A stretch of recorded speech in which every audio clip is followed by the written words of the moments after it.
Aray ko. Ay, ano ba to? Maluwag man itong tripod na to. Panay man ikot-ikot. What a waste. Opa pala. Ha? Ano yung opa? Opa? Makupa? Makupa nga ito. Ano ba yung pinagsasabi ng kapatid ko? Makupa. Yun daw yung malaki. Sabi ko, makupa din yan, kaso lang maliit. Hindi siya lumalaki.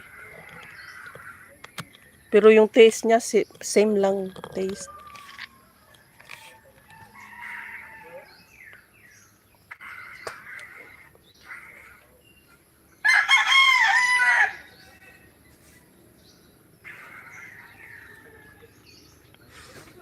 Sino mahilig dyan? Melon. Ay, melon. Pumilo pala to, pumilo.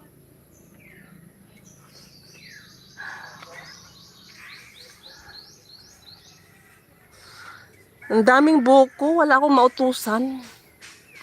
Sabi ko, ako na lang kaya aakyat. Wala akong mautusan. Mga bata kasi yung nandito. Kasama-kasama ko sa bahay, mga bata.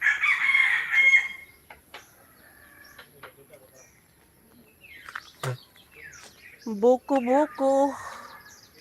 Sabi ko, gusto ko uminom ng buko. Sabaw ng buko every morning. Kaso lang walang aakyat.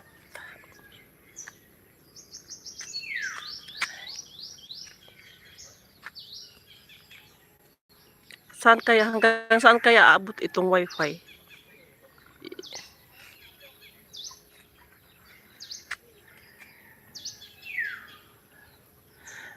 Sa kapanahunan ko dati, dito si ano na yung mga 20, 21. Yung mga nasa 12, 13, 14, 15. Para akong magsasaka dyan. Talagang umaakyat ako ng coconut tree para makakuha ng buko.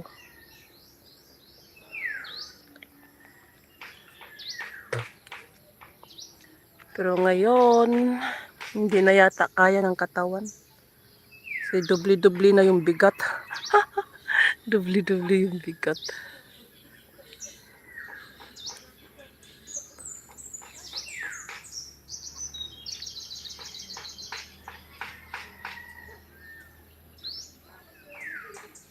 Merong doon kapitbahay.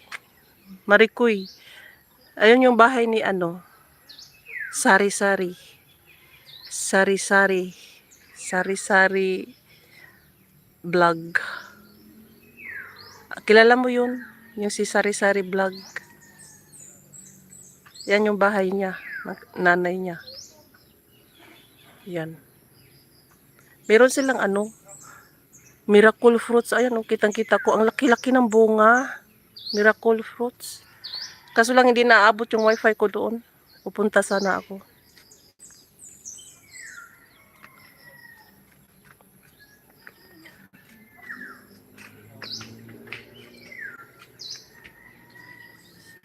Naghahanap ako ng mga tumutubo na rambutan. Dadalhin ko, ilagay ko sa bagahe ko. Kasi, tapos naghanap din ako ng dwarf coconut. Kasi yun, mga ganun-ganun ang dadalhin ko pag uwi. Mga itatanim. Dwarf coconut, tapos avocado na tumutubo na. Rambutan na tumutubo na. Yun ang ilalagay ko sa bagahe.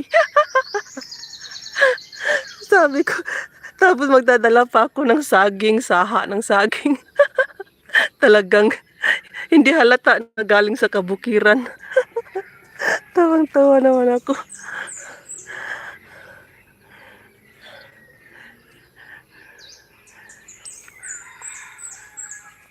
Meron ditong dwarf coconut kasing height ko lang.